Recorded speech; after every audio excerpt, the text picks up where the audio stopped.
quelques minutes, je vais partager avec nous cette pensée et après nous allons clôturer notre culte de ce matin. Nous sommes dans 2 Rois chapitre 2 versets 1 à 14. Ces passages que nous avons lus et relus. Il nous est parlé dans ce passage d'Élie lorsque Dieu a décidé de le faire monter. Lorsque Dieu a décidé de l'élever, de le faire monter. Et sur base de ces passages, nous avons tiré beaucoup de principes et d'enseignements. Il y a un dimanche passé, nous avions parlé qui veut monter cette année, puisque c'est l'année de la montée divine, doit suivre la direction de Dieu. Amen. Parce que si vous voulez la montée divine, vous devez suivre également les orientations divines. Comme Dieu nous conduit et nous dirige. Dans la montée divine, il y a un parcours à suivre. Amen. Il y a un parcours à suivre. La Bible nous fait voir que Dieu a pris Élie pour le faire monter. Il l'a d'abord amené à Gilgal. Et nous avions dit c'est le lieu de la conversion. Mais ensuite, il a fait descendre à Bethel.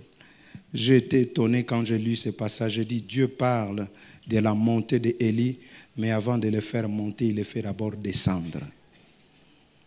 Il le fait descendre à Bethel, où Jacob a pris la conscience de la présence de Dieu. Mais aussi Dieu l'a amené à Jéricho, où tout était fermé.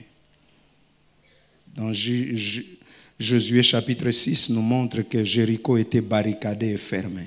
Pas d'issue. Que faire? Loue le Seigneur. Amen. Loue le Seigneur.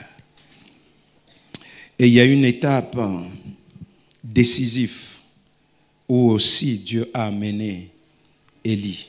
C'est le Jourdain. Le Jourdain. Dieu l'a amené au Jourdain. Et qu'est-ce que nous voyons alors qu'ils arrivent au Jourdain? La Bible dit, alors Élie, verset 8, alors Élie prit son manteau, le roula et en frappa les eaux qui se partagèrent ça et là, et ils passèrent tous deux à sec.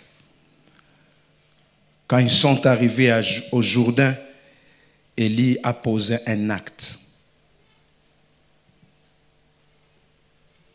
Le Jourdain est une étape décisive où tu dois prendre tes responsabilités à main parce qu'il est question de ta montée. C'est une étape décisive où tu ne peux pas rester bras croisés. C'est une étape décisive où tu dois faire quelque chose. Où tu dois faire quelque chose.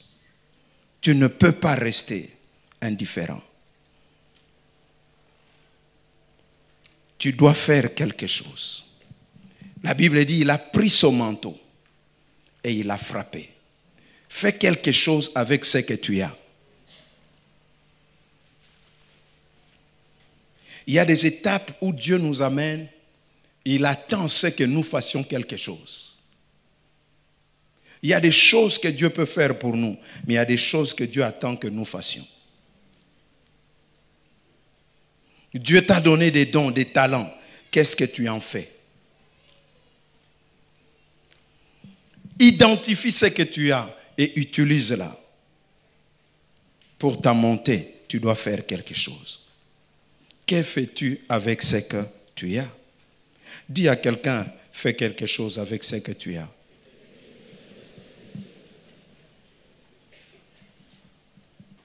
Parce que frères et sœurs, pour expérimenter certaines choses, même avec Dieu, il nous faut agir. Prendre le risque de faire quelque chose. Ils arrivent au Jourdain, ils ne regardent pas les choses, mais ils ont fait quelque chose. C'est comme ça aussi dans Josué chapitre 3. Lorsque le peuple devait aller de l'autre côté au pays de Canaan, l'obstacle qui était devant eux, c'était le Jourdain. Quoi faire? Dieu demande au peuple, aux sacrificateurs, de mouiller leurs pieds. Beaucoup de gens ont peur de se mouiller dans la vie. C'est pourquoi ils n'expérimentent pas la main de Dieu dans leur vie. À un certain moment, il faut accepter de sortir de sa zone de confort et se mouiller. Naaman a refusé de se mouiller et il a failli passer à côté de sa guérison. Jusqu'à ce qu'il a accepté de se mouiller. Il faut faire quelque chose. Tu ne peux pas attendre la montée de Dieu comme ça. Tu dois faire quelque chose. Avec les dons, les talents que Dieu t'a donnés, tu dois faire quelque chose pour ta montée. Tu dois faire quelque chose. Bien-aimé dans le Seigneur, j'apprécie quand je lis ces passages un homme, Élisée, qui a compris que Élie était en train de monter. Au lieu de s'éloigner comme les autres fils des prophètes. Mais lui, la Bible nous montre qu'il est resté attaché. J'aimerais dire au travers de ce passage, tirer ce principe et encourager quelqu'un en disant attache-toi aux personnes qui montent dans le domaine de ton appel. Élisée savait ce à quoi Dieu l'a appelé. Et il ne s'est pas attaché à d'autres. Il s'est attaché à Élie, l'homme qui travaillait dans le même appel que lui. Il s'est attaché à lui. Attache-toi aux personnes qui montent dans le domaine de ton appel. Quand tu vois quelqu'un qui monte dans le domaine de ton appel, dans le domaine de tes affaires, dans le domaine où toi aussi tu es appelé à opérer et agir, à travailler, attache-toi à ces hommes-là. Attache-toi à eux. Ne les quitte pas. Accroche-toi à eux. Ne reste pas distant. Parce qu'ils sont en train de monter, mais dans le domaine où toi aussi tu es appelé. Si c'est dans les affaires où tu es appelé, quand tu trouves quelqu'un qui est en train de monter dans ce domaine, qui est en train de se distinguer dans ce domaine, qui est en train de se différencier dans ce domaine, de se démarquer dans ce domaine, toi ne reste pas distant. Attache-toi. Attache-toi. Ne reste pas distant. Écoute-le. Je dirais, suivez-le. Restez à leur côté. Apprends d'eux. Parce qu'il y a toujours quelque chose à prendre d'eux. Élie dit à Élisée, reste ici, je t'ai prie, car l'Éternel m'envoie jusqu'à Bethel. Élisée répondit, l'Éternel est vivant, ton âme est vivante, je ne te quitterai point. Il dit, je ne te quitterai point. J'ai vu, tu as réussi dans le domaine. Dieu m'a appelé dans ce domaine. Et j'ai trouvé en toi quelqu'un qui réussit dans ce domaine. Je veux m'attacher.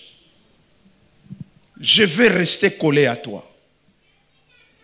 J'aimerais dire à quelqu'un, attache-toi à ceux qui montent dans le domaine de ton appel. Alors tu recevras quelque chose d'eux. Encourage ceux qui montent. Ne les critique pas. L'erreur que nous faisons souvent, lorsque nous voyons les gens monter dans le domaine de notre appel, nous nous mettons à les critiquer. Nous voulons les faire baisser. Nous commençons à les critiquer, à parler du mal d'eux. Quelquefois, c'est par jalousie. Mais au lieu de le faire, un homme avisé, une femme avisée, lorsqu'il voit quelqu'un se distinguer dans le domaine de son appel, il ne les critique pas. Non, il ne les combat même pas. Il le bénit, il s'attache à lui, il le suit, il l'écoute parce qu'il dit c'est le domaine de mon appel. De la même manière que je suis en train de s'aimer dans sa vie, je trouverai quelqu'un qui s'aimera dans ma vie. C'est le domaine de mon appel. Je veux l'écouter. je veux le suivre. Ne les critiquez pas. C'est l'erreur. Ne les combattez pas. Bénissez-le. Ne les maudissez pas. Des hommes avisés suivent, comme Élisée. Avisé, il a suivi. Il a suivi. Il s'est attaché. Il a béni. Parce qu'il y a un manteau à recevoir. Encourage-les à monter. Parce qu'il y a un manteau à recevoir. Vous savez que la montée des uns et des autres libère des espaces. Alors encourage quelqu'un à monter pour qu'il puisse libérer l'espace. Aussi longtemps que Élie était là, Élisée serait dans l'ombre. Quand Élie, tu veux monter, je t'encourage, monte. Je te soutiens, je t'encourage, je prie pour toi. Fais-le monter. Quand il monte, il va libérer l'espace. Chaque élévation, chaque montée libère l'espace, laisse la place aux autres. C'est pourquoi ne maudissez pas, encourage, identifie. Il réussit dans mon domaine, je m'attache à lui. Je ne serai pas parmi ceux qui critiquent. Je ne serai pas parmi ceux qui maudissent, mais je serai parmi ceux qui encouragent, qui suivent, parce que c'est le domaine de mon appel. Amen. C'est très important, frères et sœurs, de comprendre cela. Autre chose que j'aimerais dire, c'est qu'on peut marcher ensemble, mais sans monter ensemble.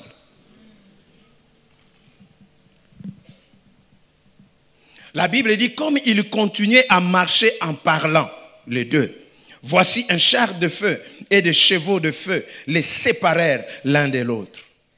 Les séparèrent l'un de l'autre. Et Élie monta au ciel dans un tourbillon. C'est ça le mystère de la montée divine. Nous avons étudié ensemble. Nous avons grandi ensemble. Nous travaillons ensemble. Nous faisons des choses ensemble. Mais l'un monte, l'autre reste. C'est le mystère de la montée divine.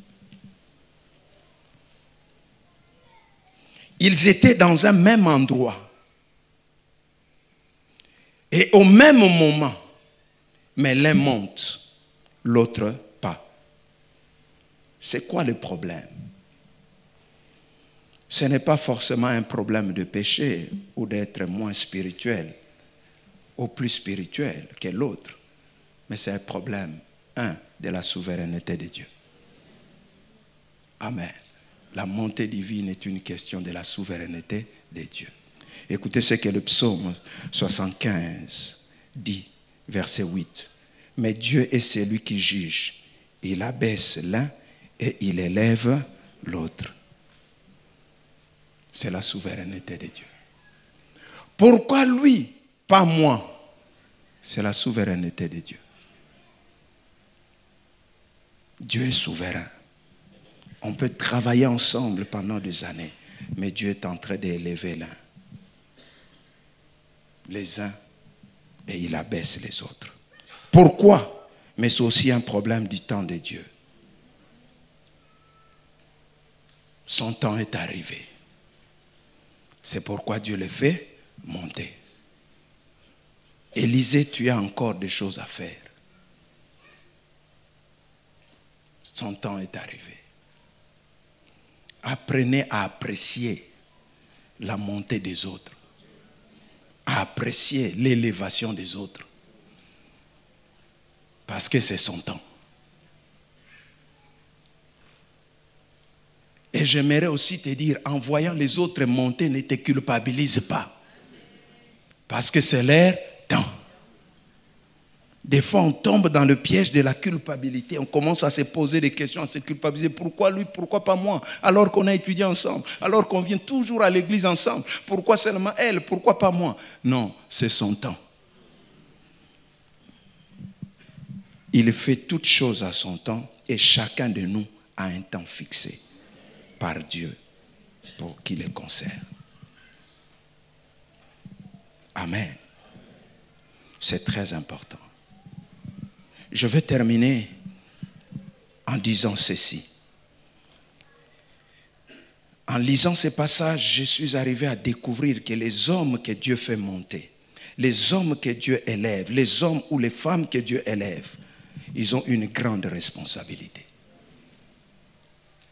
Désirer l'élévation, la montée divine, l'ascension, c'est une responsabilité.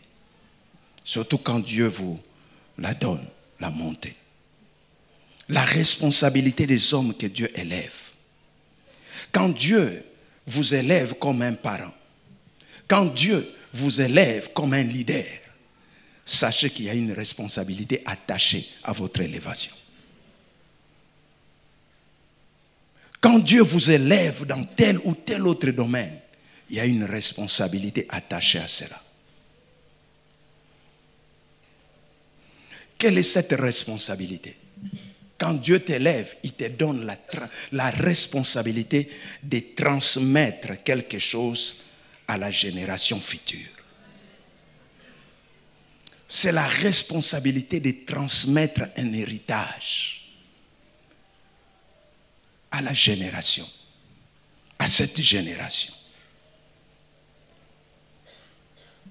Nous devons comprendre cela.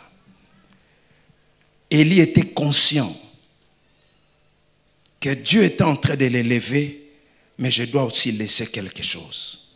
Il dit, demande-moi ce que tu veux. Et lorsqu'on dit qu'il y ait sur moi la double portion de ton esprit, il lui dit ceci. Si tu me vois, quand je serai parti, tu le recevras. J'ai la responsabilité de te transmettre quelque chose.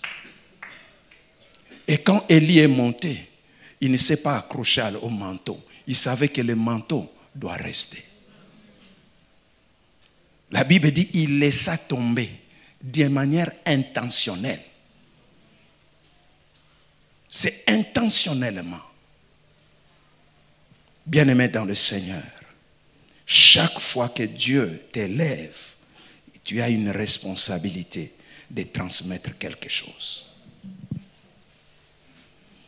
Les manteaux, c'est le témoignage que tu laisses après toi. Les manteaux, c'est les valeurs que tu lègues à la génération après. C'est ce patrimoine que tu laisses après toi. Quel est le manteau que tu vas laisser après toi? Quel est le manteau que tu vas laisser? Quel est le manteau que tu vas laisser à tes enfants? Quel est le manteau que tu vas laisser à ceux qui te suivent?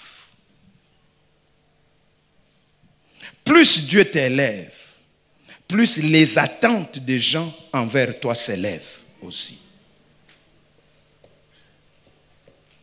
Alors qu'est-ce que tu vas leur laisser? Élie disait, savez, j'ai un manteau. Tu as des manteaux à laisser.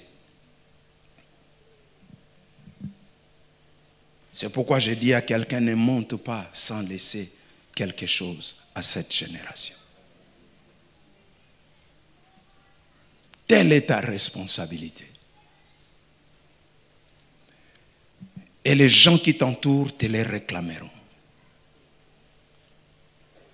Il faut laisser quelque chose. Ne soyez pas ce genre de personnes, après eux c'est le déluge. Non, après vous, quelque chose doit s'élever encore. D'autres ministères doivent s'élever encore.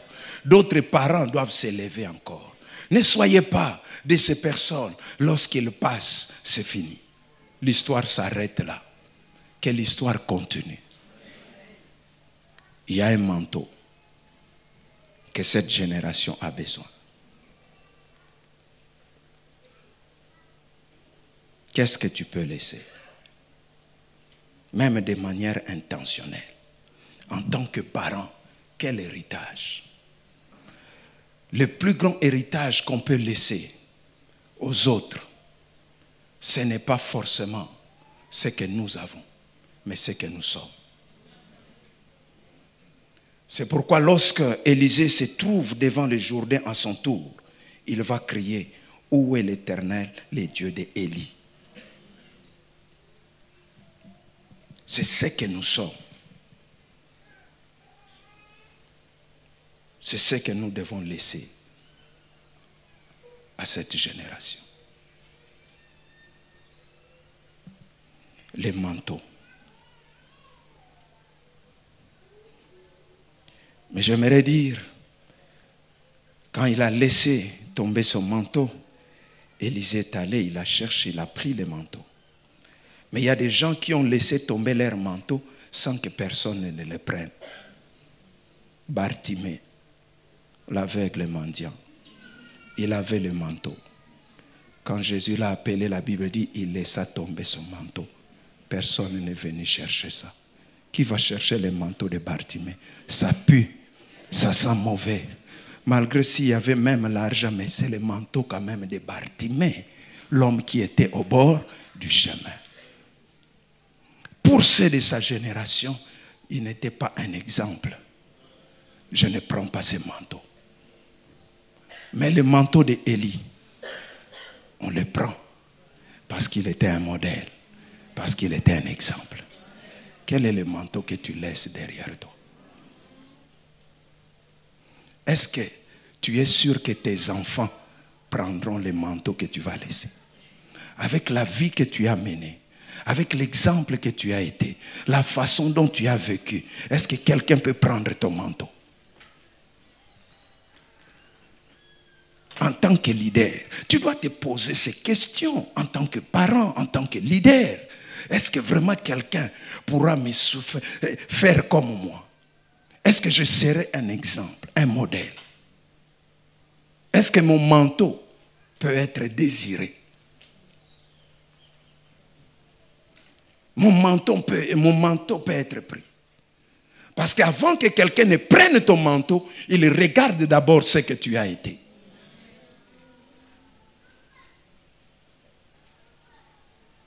Quel genre de père es-tu? Quel genre de mari es-tu? Quel genre de femme es-tu? Quel genre de mère?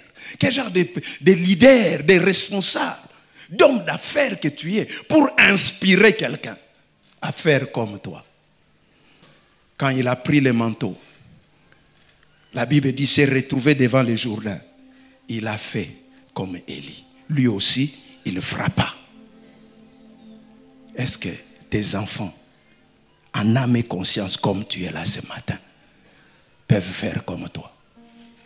Peuvent dire, moi aussi, je veux faire comme mon papa. Ou bien ils diront non. Seigneur, épargne-moi d'être comme mon père. C'est leur prière de tous les jours. Seigneur, épargne-moi. Je n'aimerais pas être comme mon père. Je n'aimerais pas finir comme mon père a fini. Parce que ce que nous oublions souvent, Élisée a commencé là où Élie a terminé. Avec la réputation d'Élie, Élisée a commencé.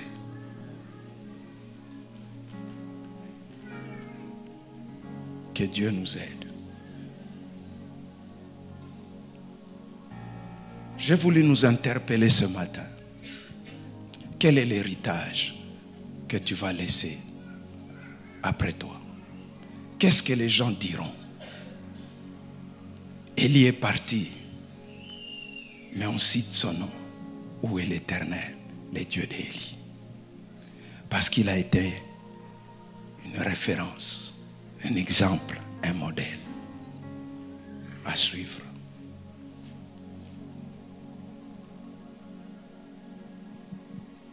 Bien-aimés, les manteaux que nous laissons va déterminer le futur de beaucoup. Beaucoup des enfants ont pris la décision de ne plus jamais se marier parce qu'ils ont vu le mariage, les manteaux que les parents vivent avec, le manteau de mariage, ça ne les inspire pas au mariage. Ils ont vu des leaders.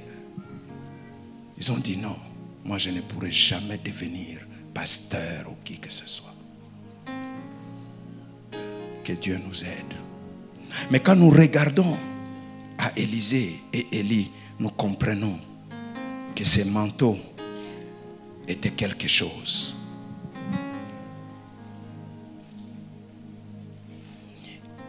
Vous qui portez les manteaux et qui êtes appelés un jour à laisser ces manteaux, comprenez ceci. 1. Les manteaux fera que les gens se souviennent de vous. Où est l'Éternel, le Dieu d'Élie? Les manteaux fera que les gens se souviennent de vous. Quelle est la réputation que vous portez avec vous? 2. Les manteaux fera que les gens recherchent votre Dieu. On ne cherche pas les porteurs de manteaux, mais les dieux des porteurs de manteaux. Il n'a pas dit, où est Élie? Il a dit, où est l'Éternel, le Dieu d'Élie? Les manteaux que tu laisses fera que les gens cherchent les dieux que tu as servis. La réputation que tu laisses fera que les gens cherchent ou ne cherchent pas les dieux que tu as servis. Ils t'ont vu chanter, ils t'ont vu prêcher, ils t'ont vu parler de Dieu. Mais quelle est la réputation que tu as laissée pour que eux après toi disent, où est l'Éternel, le Dieu d'Élie? Ce qui donne la puissance au manteau, au témoignage, à la réputation, ce n'est pas la personne, mais c'est son Dieu. Qui est-il? Où est-il, le Dieu d'Élie?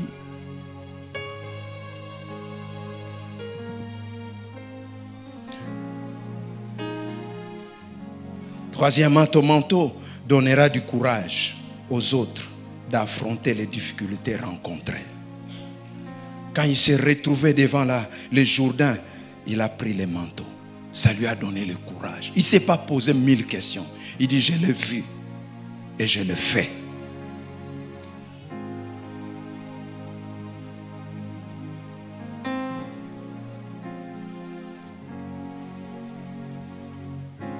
Et enfin, le manteau va permettre une continuité avec efficacité. Élisée a commencé là où Élie a terminé.